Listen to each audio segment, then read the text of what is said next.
Hello everyone, welcome back to my channel and another vlog. তো তোমরা সবাই কেমন আছো? আমি খুব ভালো আছি।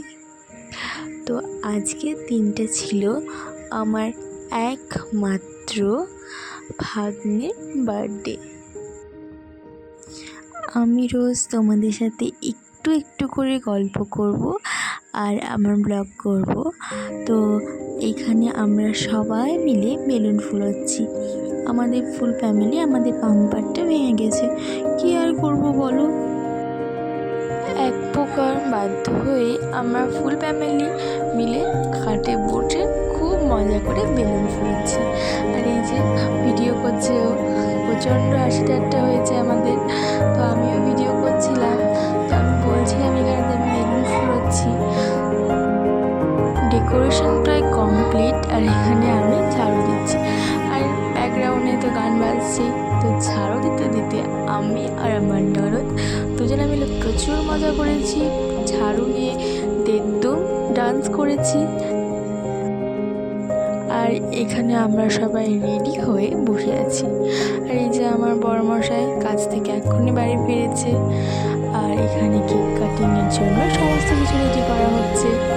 আর এই যে আমি কেমন লাগছিল বলো। এই যে আমার দেওর প্রথমে বাড়ি আসতে হবে, তাও বৌদি আমি ভিডিও বানিয়ে দিই তোমার। আসলে কী বলো তো, আমরা যেখানেই থাকি সেখানে একটু বেশি এনজয় আর প্রচুর ডান্স করি। এই যে এখানে আবার আমাদের ডান্স শুরু হয়ে গেছে।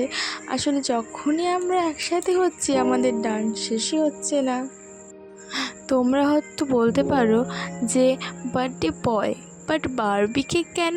আসলে ওর এটা চয়েস। তো ওর খুব ভালো লাগে বারবি ডল। ছেলে বলে কি বারবি ডল কেক খেতে পারে না বা বার্থডেতে আনতে পারে না? তো এই তো কেক কাটিং শুরু হয়ে গেছে। আর ও কেক কেটে কাউকে না খেয়ে নিচে কপাত করে মুখে পড়ে দিয়েছে। আর ওই যে পুতুলটাকে ও ভেবেছে খাওয়া যায়, কামড় বসিয়ে দিয়েছে। আর ওই দেখে তো আমরা সবাই হেসে পাগলই প্রায়। তো কোনো রকমভাবে ওর কাছ থেকে কেকটা বাঁচিয়ে নিয়ে দিভাই আমাকে কেক খেতে দিয়েছে। আর এখানে সমস্ত গেস্টকে কেক দেওয়া হচ্ছিল। আর এই যে আমরা দুই চা মিলে একটু ঠাট্টা একে করছিলাম, ও চা বানাচ্ছিল তাই। আর এই যে এখানে প্রচুর গিফট পেয়েছে ও ভীষণ এক্সাইটেড, এবং ও গেস্ট না যেতেই গিফট খুলতে লেগেছে। অনেক রাত হয়ে গেল, তাই আমরা ডিনারটা